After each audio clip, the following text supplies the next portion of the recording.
Welcome back to Pop Politics. My name is Damien Lewarden. I'm Amy Campbell. I'm Michael Kripe. Together we're Third Take, and today we're going to be talking about the news. Before we get into that, Amy, this is your first time on the show, so Yes. I wanted to start with a little bit of a brief introduction to you, how long you've been involved in this sort of thing, and where you've been doing it. I'm not particularly exciting, at least not in my own mind. So hi everyone. For those who don't know me, I'm Amy, or my gamer tag is Sass Queen Amy, which you can also find me at. I've been doing this for about 3 years now. By this I mean content creation. I consider myself more of a content creator, or to use Jack Packard's term, semi-professional video game enjoyer is what I feel more aligns with me, but I'll talk about that a little bit more later with today's topic. So you can find my work previously at Only Single Player, as well as currently for The Escapist and Game On Australia. Otherwise, I work full-time in the gaming industry, so I have a bit of both sides' perspectives on how all of this business runs. So that's me. I'm really glad to have you on for this episode. So yeah, I thought we'd start. Why are we going to talk about the news? And I think a part of it is, as you just mentioned, you've been involved with Only Single Player, The Escapist, Game On. Mike, you've also been involved in those, and so have I. So we've kind of been doing all of this for a while. And news is kind of a much bigger topic than that, though. It's very much involved in who we are, not just individuals, but as a society. But first, I thought we'd talk about our personal backgrounds in journalism a little bit, because Mike, if I remember correctly, and I might not, but you have studied journalism, is that right? Yeah, absolutely. So I graduated from Northwest Missouri State University with a multimedia journalism degree. Um, so it's been a part of my life for I guess like maybe 5 years or so, or like really like just sort of like woven in with like everything I do basically. Um, and When I was in college, I wrote for the student newspaper, the Northwest Missourian, covering a lot of local news and things like that. So I've done local arts and entertainment and opinion, and graduated then to work at Only SP and The Escapist and do a lot of entertainment journalism. So yeah, it's been a part of my life for a long time now. And what about you, Amy? Do you have anything like that? My my qualifications are varied. So in this specific field, I have a diploma in game design and a degree in digital media, which was more a specialty in the creation of digital media art forms. So that's ranging from audio, which I wasn't very good at, ranging from audio to video production, special effects, the general types of things, animation, the things that make up video games and more modern art forms, basically. Um, which has come in a lot of handy. So I don't specifically have um, a degree in journalism or much of that background, which is why I don't like to think of myself as one, because I don't ever think I've approached it with the same tact or um, appreciation that I suppose it deserves. I've always considered myself an entertainer because that's a lot of my background as well, is performance work, and that's kind of where I sit more than the proper reporting aspect of things, if that makes sense.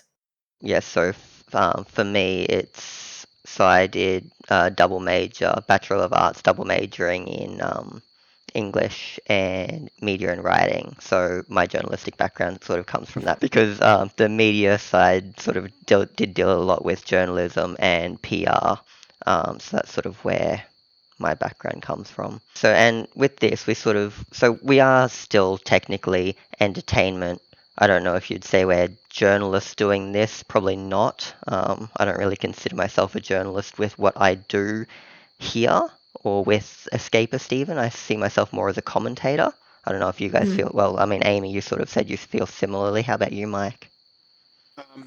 It goes back and forth. I recently started, or I'm going to start Monday writing for the Kansas City Pitch, which is going to be the most, I guess, like journalist thing I've done in quite a while. But I do largely cover the news at Escapist. Yeah, it goes back and forth. It's never really consistent, I guess. Yeah. All right. So then I think we'll start with you with our discussion. What is news? What do you see news as being, and what role do you see it as playing in the world at large? How long do we God, have? 3 hours? that's a question. I don't know. It's very difficult and tricky and ever changing, really. Especially with how important the internet has become and continues to become, and it grows and changes every day. And now we're just at this point when it's this ugly monster that can't be controlled. So there's a lot of responsibility has always come with being a journalist and reporting the news. But now it's, and every day it feels more so than ever. You know, that responsibility. It's such a loaded question. I'm not even sure like how to tackle it. Well, the thing is, though, something you say there is it is a loaded question because it's always been about informing people. And the internet has made that doubly as difficult because it's no longer been solely about the fact of you can hand someone the information they need. It has become about how can I get people to look at the information that I think they need. Which is where the internet's come in and played a very particular role in all of this, in that it's no, like, clickbaity titles are in your printed press. We see that a lot in lots of places, and that's meant to be the hard truth facts. That's on paper, that's real. Whereas the internet, we treat more of truth than that, but it's all a grey area because that's not how these organizations are run anymore. They are driven by having the funding and the support to self-sustain. And that's not necessarily how it always has been. And so because they're not being sustained from the same place they originally were, it's become something that we don't know what to do with anymore because it can no longer just purely be giving accurate information to people. That's my thoughts anyway. Yeah. No, you're absolutely right. And I kind of, when I talked about like I did a lot of like local reporting at the Northwest Missourian. The Northwest Missourian was first and foremost interested in getting the facts and information and important stories out to students. It wasn't necessarily a business, but now as I've started to write for more places, it feels like the money making aspects are more important than the actual content of what we're putting out there. And it's one of those things where I'm not sure what the solution is. Like I said, it's morphed into this new beast now. And like you were saying, Amy, I don't know. I'm not even sure where it's going, but I don't like the direction uh, a lot of publications are heading. You know what I mean? Absolutely. Because one thing that I always come back to is when I did my degree is they really enforced this idea of like where journalism came from, and Yep. it's the fourth estate, right? I So had that in my studies 3 years ago, was something that was looked at in brief, but still in part because it's important to understand for all types of media and all types of creation why it exists and where things come from and how they blow out the way they do. And I do find it fascinating that it's something that so few people are aware of unless they've had that particular part of their education. So yeah, so back in what was it, like the 1800s, you had the three estates, which were the state or the kings and queens. There was the clergy, so the church, and then there was the population, and they were sort of seen as the three realms of society. And then the media class came in, and the purpose of the media class was, as you said before, Amy, to inform the population of what was going on in the upper classes, but also it was a way to hold those upper classes to account, to make them realize that their power had influence on people in the real world. And I think that's something that journalism still does, but as you said, it's become so much harder for it to just be that in and of itself because of the internet. I mean, like the diversification that the internet has allowed for, the diversification of thought and the democratization, the fact that anyone can be involved, I think is a fantastic thing. But it also means that everyone wants everything for free. But it also means it can be much greatly abused. Greatly is not a Exactly. word, I just made that up. But it can be much greater abused. And we've seen that happen more times than we can count, and we do nothing about it. And that's the terrifying thing to me. I agree. And it's like, yeah, how do you fix that? How do you resolve that? Well, hopefully we'll come back to that question as we get a bit closer to the end of this, but it's something for us to have in mind. So I just want to switch gears for a little bit and ask, what is our personal engagement with the news, particularly over the last couple of years? Because mine has changed significantly. But do either of you guys want to start us off? I think up until I was in high school, I was very much someone who didn't read the news. I didn't keep up to date with politics or anything like that. And as I've gotten older and as things have become uh, more divided and toxic, I feel being a part of and reading the news and keeping up to date with everything is absolutely necessary. But because the state of journalism and where it's at, it's difficult. It's difficult and it's depressing, honestly, to keep up to date with everything. But that's kind of where I'm at. Is I feel like almost I'm online too much reading things, you know. Yeah, absolutely. I know for me, I come from the capital of Australia. I'm from Canberra.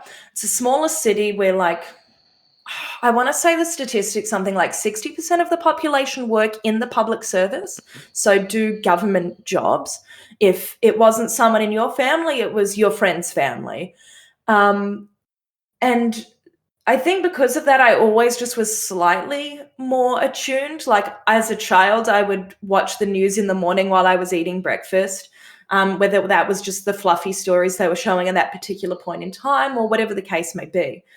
And for the longest time, I was like, I'm going to be a journalist. And then one day I watched one of those really depressing, awful news stories. And I went, I can't do that. I would sit there and bawl my eyes out and get angry.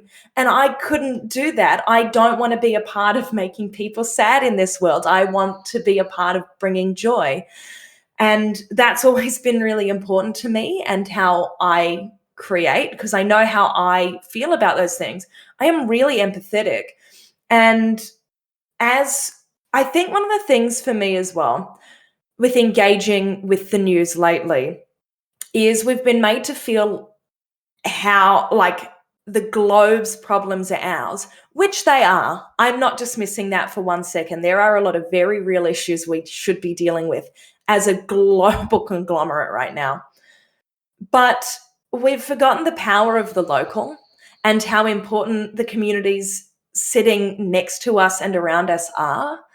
And it makes me think of something, I can't remember exactly what it is, but in the first season of Ricky Gervais's Afterlife, because he's a very, for anyone that doesn't know, he's a very sad man. His wife died from cancer and he's angry. And he works for a crappy little local news site. And he comes around towards the end of it in the most lovely way and thinks everyone should get to be in the local paper at some point, because that matters and that's important and there's value in that. And I see so much of that now, in that I think that's so important that we don't see as much celebration of the people around us in our communities. And instead, we're forced to grapple with the really unfortunate, unpleasant realities. And we don't want to engage with it. As someone living in a country different from the country she grew up in, New Zealand might not be that far removed, but in the last 24 months, I'll tell you what, it's been a shit show to watch from afar. So I've been hyper aware of both things, and I'm constantly looking up or making the effort to understand what's happening around the world. And it's awful and upsetting and despairing in so many ways. And so even though I'm trying to stay informed a couple of times a day, in the work I do, I'm constantly seeing a Twitter feed of people from around the world going all day, every day. It's a lot to take in. And I just want to disengage, but I stay informed because it impacts people. Because where I am and the news happening around me doesn't impact a lot of people in my life. And that includes people from The Escapist and people from around the world like yourselves. And so I just stop, because it's heartbreaking and it's hurtful to watch. But if I don't know, no one will. I've been dealing with that a lot lately. My mum gets questions and they're like, oh, so Amy's coming home soon. And she's like, what the fuck's wrong with you? No. Why don't you know that? Why don't you know? And it's hard. It's hard to watch and realize how little awareness people have, despite seeming to know everything about the rest of the world, but they actually don't. And that's scary. So I just disengage. I can't do it. It's No, a very I don't. long-winded way of saying that, but No, I think that's totally fine, and like I totally get where you're coming from, where both of you are coming from, because I just want to say, like, for my job, like the whole think global, act local thing, right? So for my job last year, one of the things we did was we went out and we spoke to people from our local community and just got their stories, and helped, like, gave them a platform to tell their stories. And it was something that I really, really enjoyed being a part of. It was just so cool. And I just wish that more people were able to find that content, because I just found those stories so cool, so inspiring as well. Yeah, so Brave Community Info you can find on Spotify. Yeah, I'm plugging something else. do Whatever. it. Do it. Shamelessly do it. But yeah, so to get back to the topic, my interaction with news has changed quite a lot over the years. So like when I was younger, when I was living with my parents, we'd watch the news at night, and it would basically just be my dad ranting at it, as old men do. I was going to say, that's where you got it from. A little bit. Except, he's a bit right wing and I am pretty far left wing. So, yeah, bit of a reaction there. But yeah, for the longest time, I sort of had this idea that none of it mattered, that the news didn't matter, that politics didn't matter to me. And then I went through uni and I did the journalism stuff, and then my partner and I moved over to the UK. And while we were over there, it's been this very slow development during that period, but while we were over there, Scott Morrison became Prime Minister of Australia. And when I heard about that and found out what he was all about, Cried a little bit? maybe not cried, but I definitely started to despair. And then, so that's when I started to get really interested in being more politically active and finding ways to say things about the world through what I do for Only Single Player, through Escapist, and now through Third Take. But then I think it was around about September 2020. COVID had been going for most of that year, at least 6 months, and it was just so constant. It was just Yeah. being talked about everywhere, every when, and it was like September 2020. I just hit like a breaking point, and I just switched off. I stopped watching the news. I stopped watching the drum Q&A, all of that stuff, and like I'm still on Twitter, and I still absorb that content by osmosis through Twitter. But yeah, I just feel it's created like this disconnection because Twitter is just a rant, and you just get these snippets. You don't get conversations, and I find that really problematic. So one of the things that I want to do this year is try to get back into um, watching those programs again, watching the news, getting a more holistic idea of what's going on in the world. But it's problematic at the moment because being in Australia, COVID has just kicked off in a really big way in the last couple of weeks. So it's like, it's just all of that content being discussed all over again. So it's like, I don't want to get involved right now, you Yeah. know? I understand that. And one of the things that we've already kind of touched on by mentioning the the internetization of journalism. I know that's not a word either, but we've sort of discussed how things have gone to a bit of a more clickbait angle and the democratization, which, as I've said, was a good thing, but it comes with, and particularly over the last couple of years, we've seen this really strong reaction against journalism. It's become almost like a vilified field because so many people have sort of started to learn a little bit about media bias, and suddenly they claim that everything that doesn't align with their values is so biased. And I just want to explore that a little bit. If you guys have any input on like where you think that comes from or what you have to say about that. Incorrectly placed mistrust is the best way I can put it. Because people are seeing and hearing now in a vacuum. They're seeing and hearing things that align with their own views or things that are going to get them angry.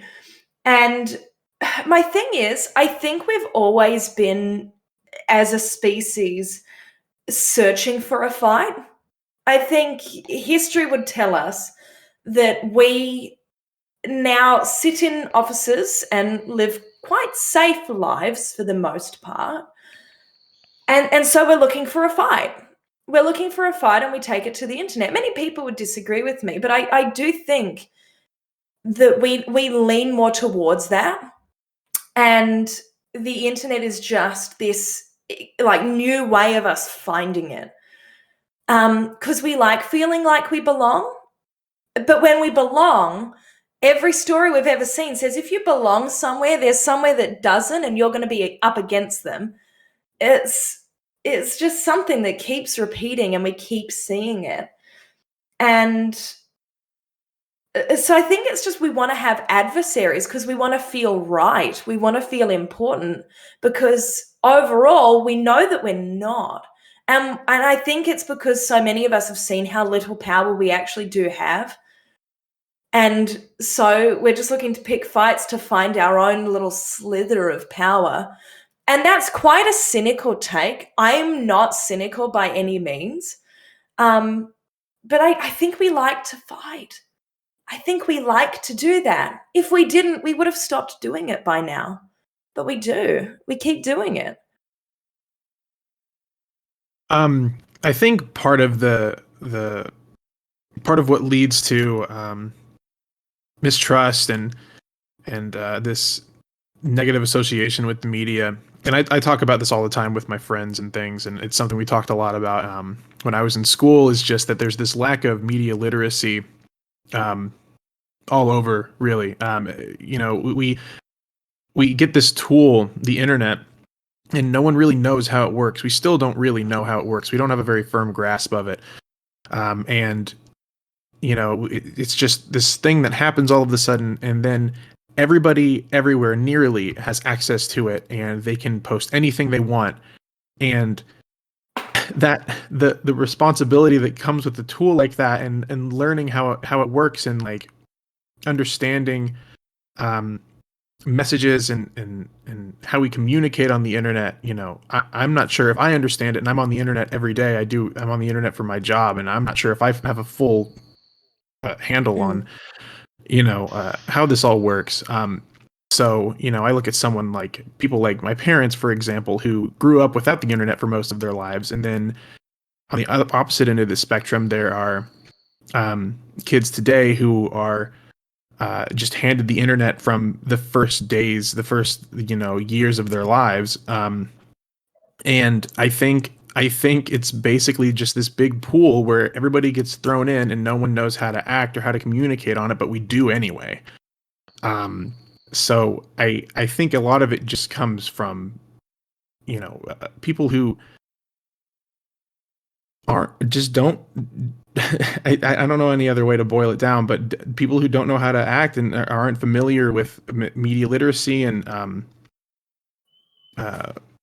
interpreting information on the internet, I think is the best way to put it.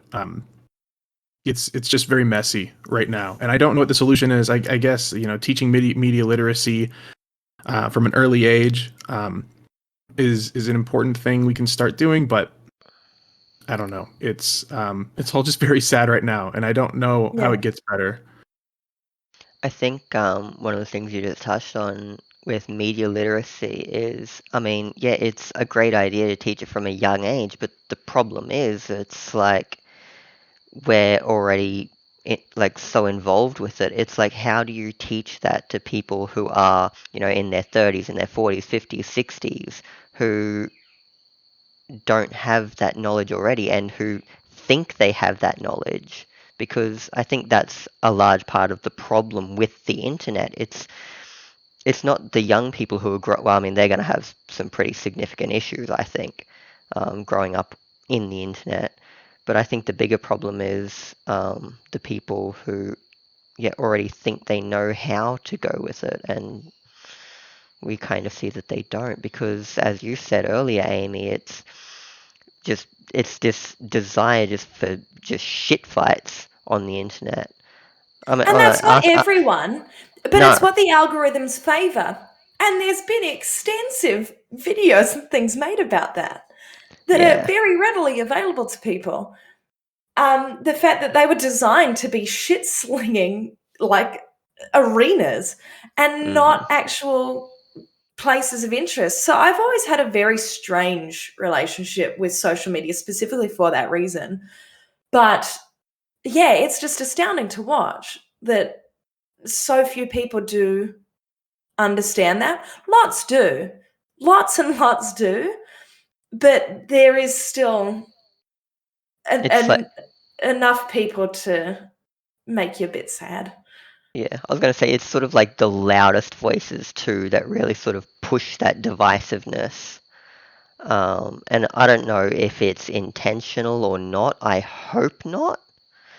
But yeah, I mean, like, well, I guess that's kind of what you said. It's like the algorithms kind of push the loudest people to being the most divisive, and the most divisive people to being the loudest.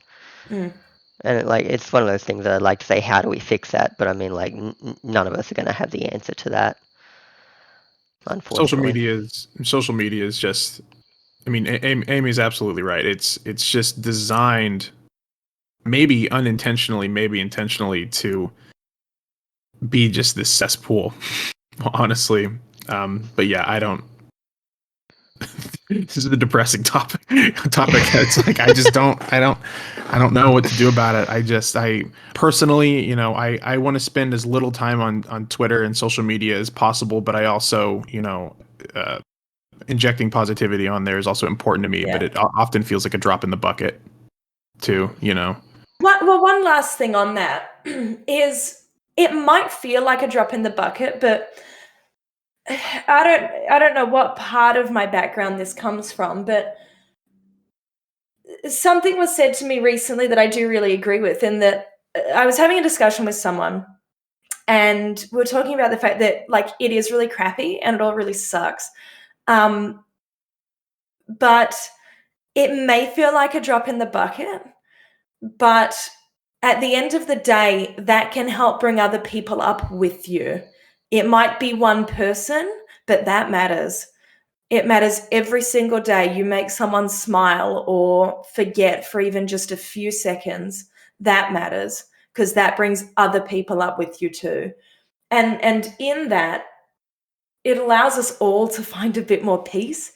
And another way I interpret that is, if you putting that out into the world makes you feel a little bit better, that's one of few times where you actually do get to be selfish. Because I do think a lot of what we do in our lives now is so self-focused, and in many ways it needs to be, but having more of a consideration for those around us is important.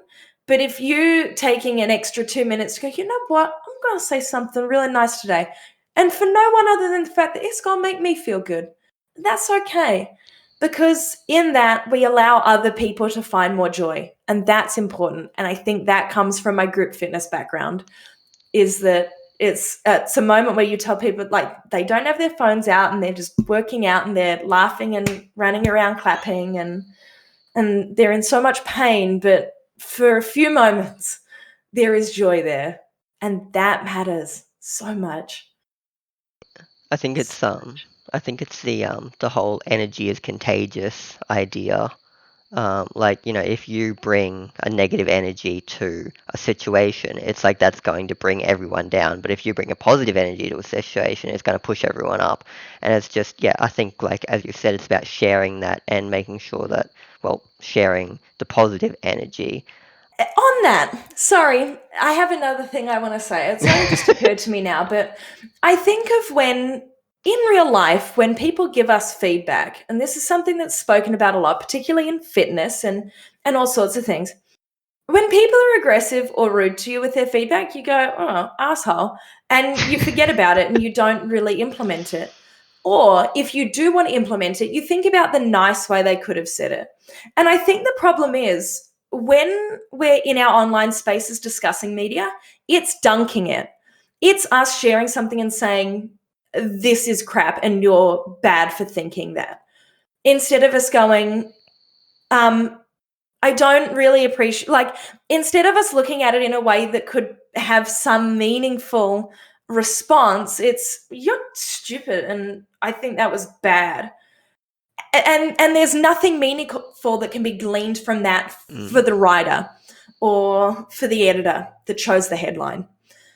There's nothing in there that can make you like, it puts you in an adversarial position, rather than going, if someone had said, yo, like, if the majority of people had instead said, yo, the content of this, there were some really interesting ideas, but the headline didn't really put those ideas at the forefront, you could maybe go, actually, you know what? Yeah, they're right. We maybe missed the mark on that one. And you can come at it from a different place. But we don't get to see that because that's not how we choose to respond.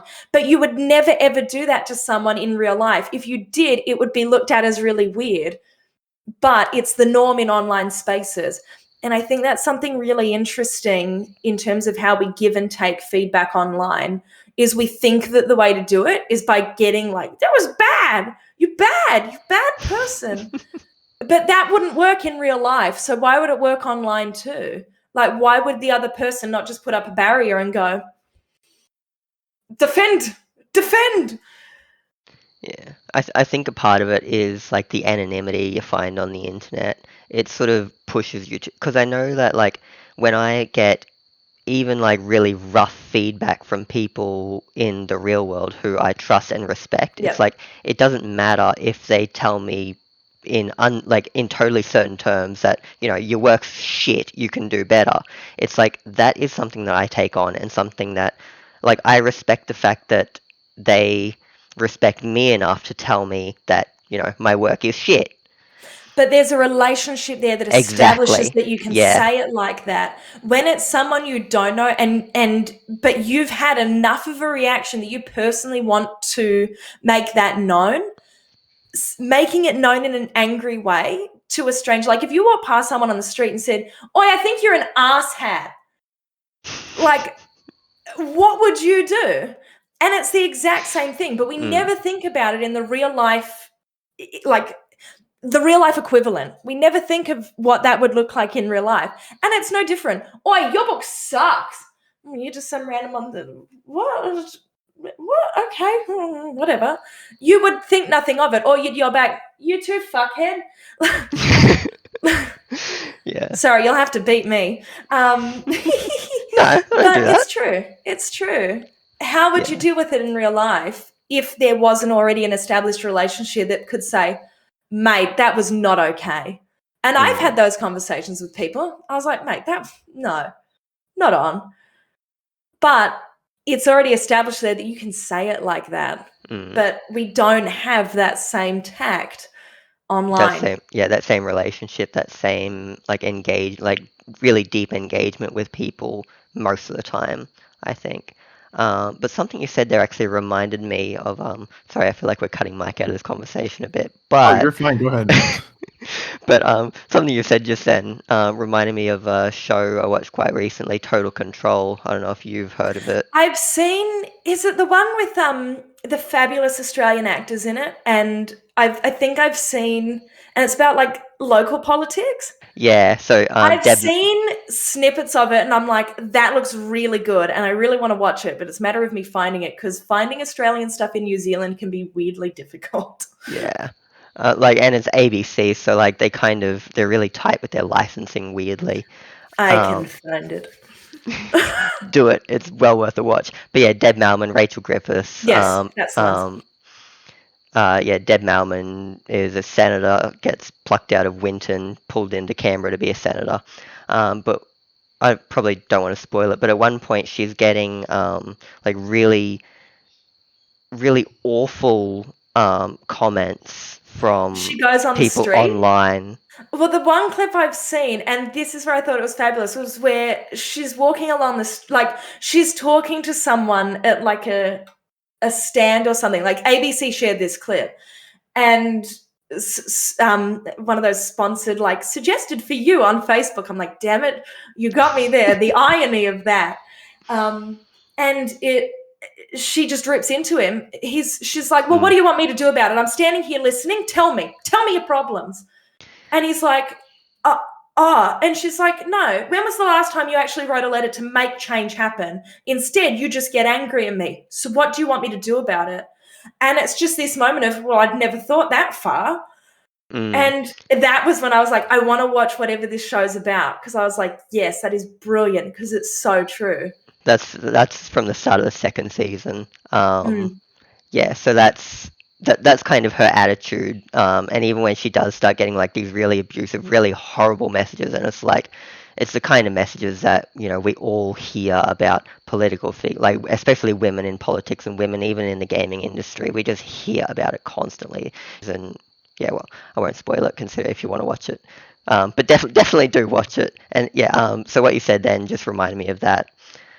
And yeah, and I think so. One of the things we do here at Third Take is we reflect on the real world through our entertainment, and you did that earlier with Afterlife. I only watched like the first couple of episodes of Afterlife. It didn't grab me. I thoroughly enjoyed it, and the second season was quite good too.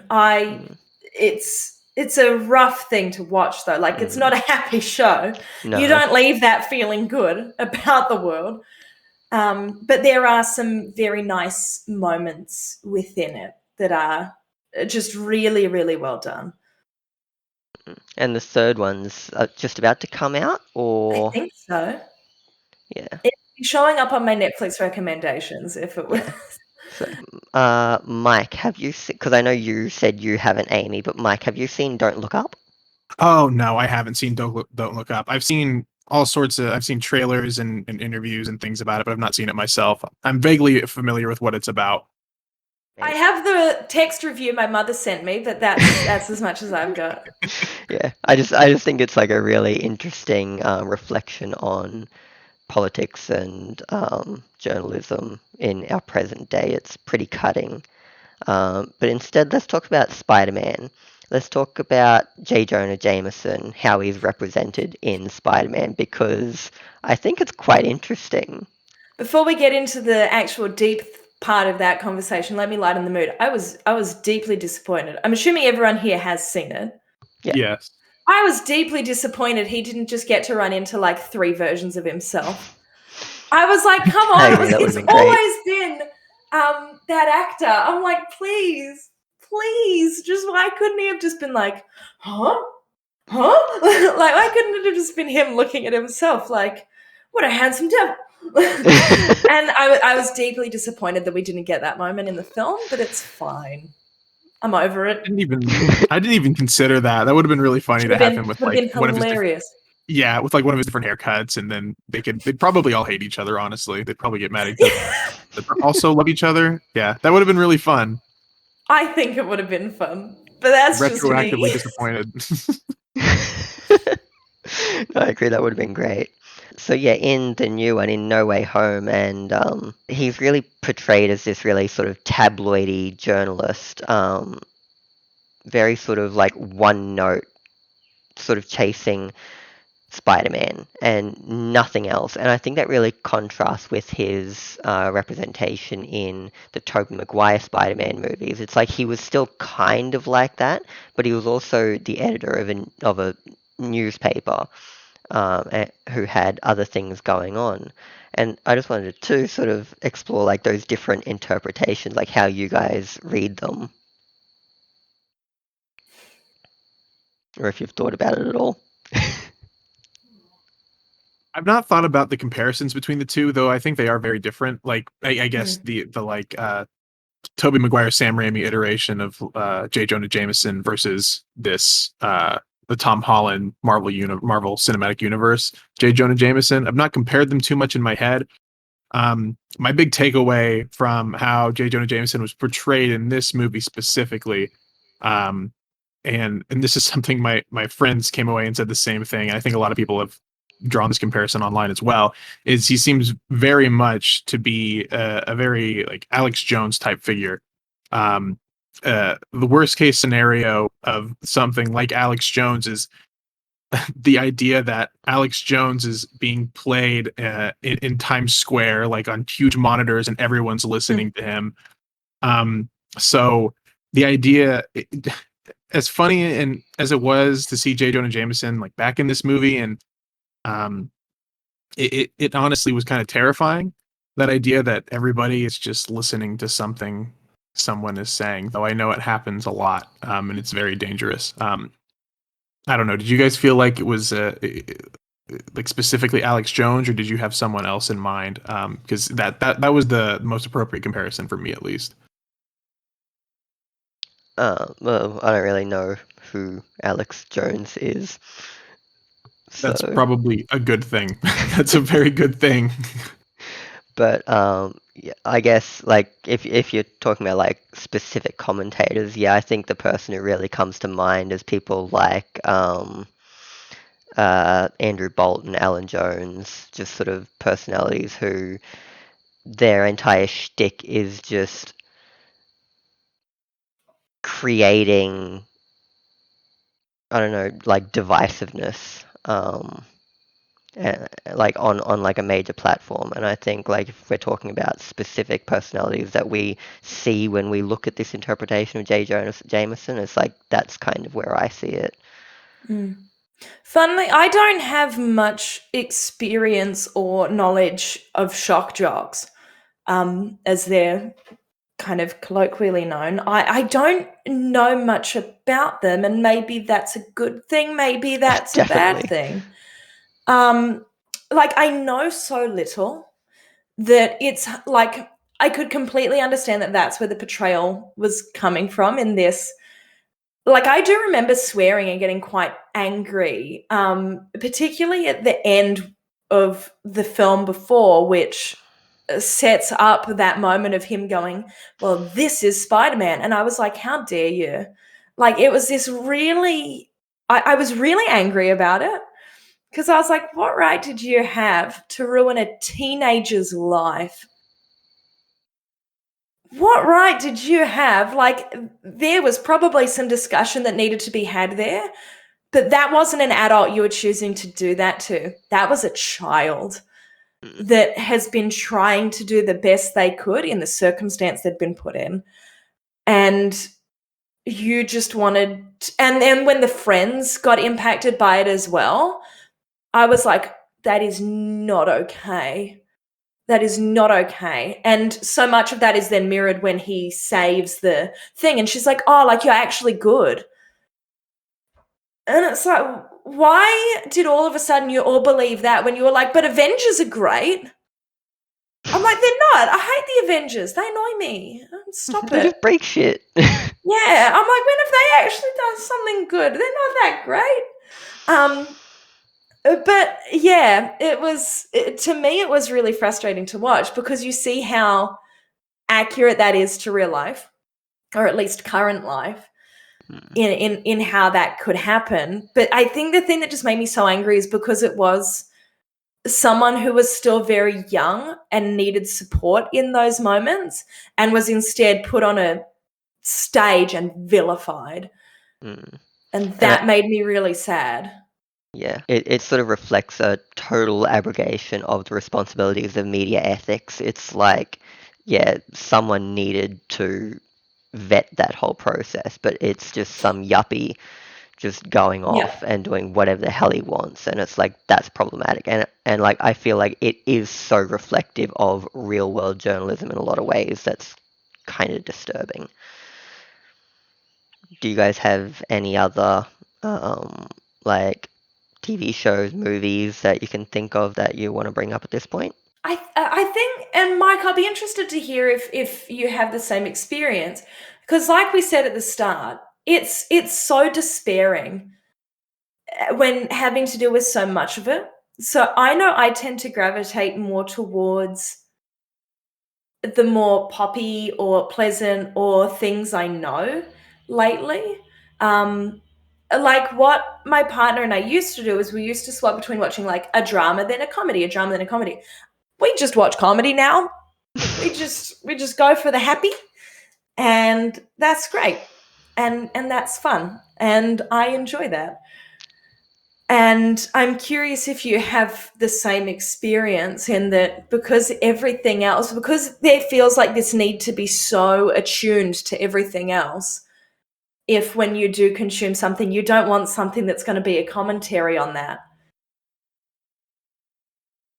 I think art that is commentary on, like very explicitly commentary about the life we live in, is interesting, and it's media I consume from time to time. But yeah, for the most part, I'm very much into escapism now, and things that aren't so directly associated with our day-to-day lives. Like I think you're right. For a long time, I sort of avoided comedies. I don't know why. They just weren't my cup of tea. But I think more recently, it's definitely something I engage with more. Just lighthearted stuff and poppy visuals and something fun, something bright and colorful. That's what really draws me in, for sure. One other piece of media I would like to mention, whether it's been seen or not, I'm not sure, but Matrix Resurrections. The thing I want to say on this is because, funnily enough, I saw a take on Twitter that because I quite enjoyed the film. I thought it was fun. I really enjoyed it. I really liked what Lana Wachowski did with it. I thought it was fun. I really liked it. But one particular take I saw was, and I went 100%, it was someone expressing the fact that it was a film that was very overt in what it was saying. And that was too on the nose for a lot of people. But the reality was people didn't get it the first time when it was a bit more subtle. And so instead they had to very blatantly say, this movie was not for you. You bumheads. This was not for you. And this was not for you to co-opt my art and our art into your awfulness. And so, yeah, it had to be a bit more overt. it had to be louder and it had to be what it was. And I think that in and of itself is a really interesting commentary on how like media literacy currently is, and the fact that people couldn't necessarily, they were like, yeah, this is, and it's like, no, it wasn't actually, no. And I think that's really curious to look at from that lens. No, you're absolutely right. Damien, have you seen the new I Matrix haven't. movie? No, Okay, not yet. I'll try not to spoil anything. But It's fine. I mean, sorry, was I cutting you off? No. I just said it's fine. I'm not too fussed about spoilers. Okay. I think it does a really good. I mean, you can talk all day about Matrix Resurrections because it's so interesting, and I'm not sure I've ever seen a movie like it. Yeah. Like the scene where Jonathan Groff's Agent Smith I love character, Jonathan Groff. he's so I just fantastic. love him so much as a human. Yeah, I wasn't turned on to him until Hamilton, and then yeah. Excuse me, how dare you speak such words of reindeers are better than people? How dare you? I had no idea that was him until I saw Hamilton, and now it's just like, okay, he's the best. And he's really good in Resurrections, but the scene where he's talking to Thomas Anderson, and Thomas Anderson is still a game developer, and he says something like our parent company, Warner Brothers, would do this movie without you or whatever. I was just like, this.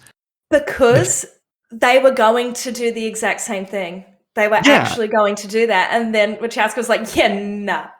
No deal. No way am I giving you this. No way. It's so bold. It's so bold of her to just come out and talk crap like that. Just on in the movie. In the movie, like in the movie, like on the in the most public way possible. And I think it's really fantastic. And I do think it's messy. It sort of becomes occasionally what it's critiquing. Especially when it pertains to like reboots and doing things over again and nostalgia. But at the same time, I can't help but respect it for having such overt messages like that, Yes. while still feeling like a Matrix movie.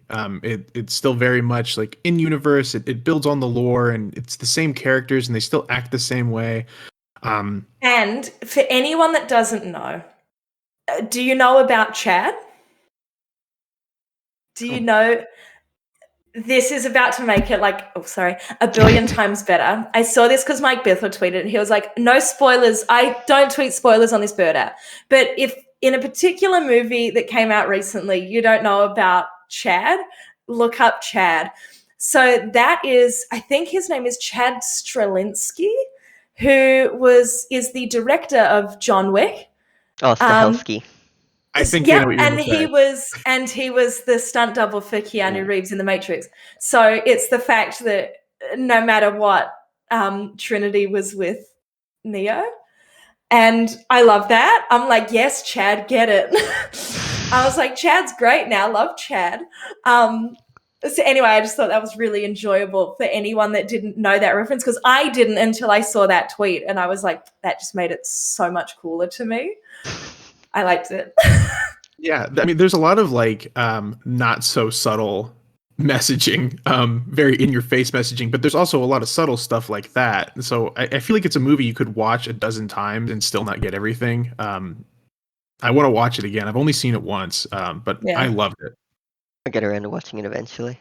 My partner and I just rewatched the first. Well, my partner watched it for the first time, but I rewatched them over the New Year break. So yeah, get around to watching the new one eventually. Yeah, so I think we're kind of out of time. We've run well over time from what I wanted to. That's fine. It happens. We covered everything, though. Yeah, I think so. So was there anything that you guys wanted to wrap up with? Any final comments about our topics today? I think the news is messy.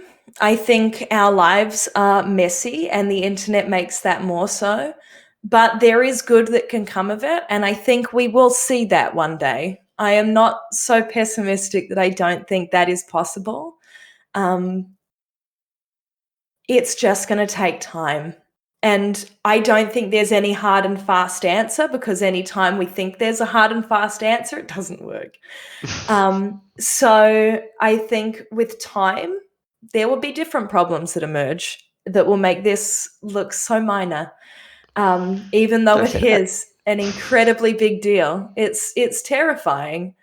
But I think there is more good in people to come. And I think we know that now more than ever. If the 2 years of the pandemic have taught us anything, it's that there's a lot of voices out there that do want to do good.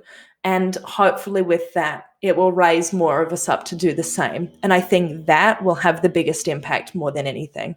I completely agree. I think if I want anyone to take anything away from this conversation, it's that, I think everybody educating themselves on the intricacies of the internet and how we all communicate, I think it's all very important. I think keeping up to date with politics and news is crucial, especially right now. But at the same time, I hope people take time for themselves and their mental health, and just make sure you're okay before you start engaging with a lot of those things, because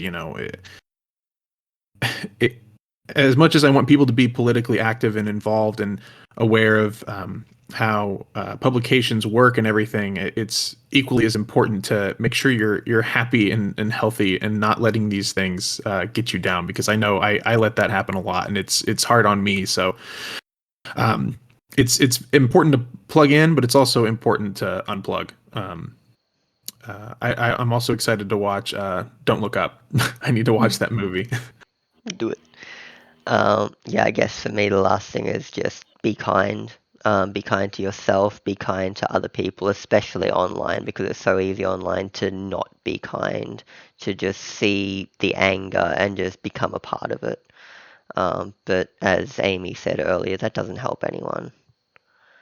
The problems we have are too big, I think, for any one person to offer a solution that will work.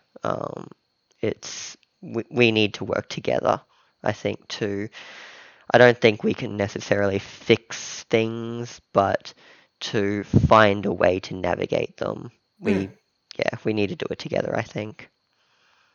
And hopefully Third Take can help that in some way by being, just a place where we can come and have respectful conversations, and hopefully it's a model.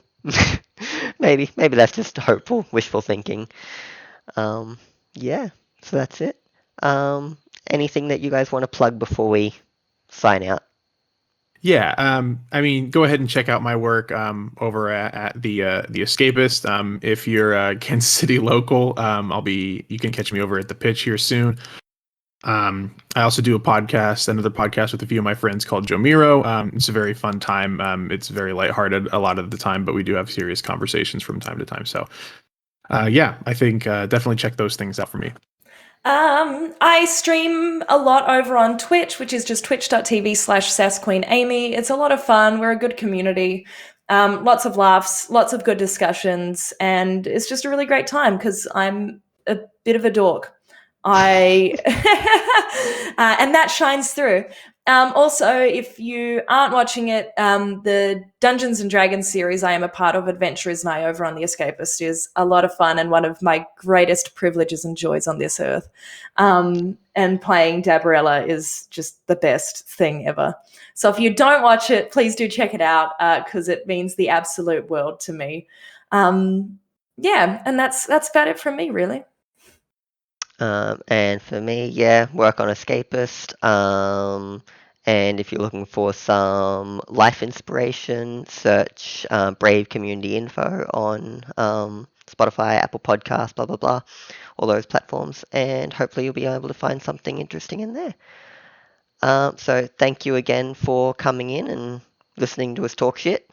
Thanks you two for being a part of it. And I'll see you next time. Peace. Thank you. Thank you, Damien. Bye, guys.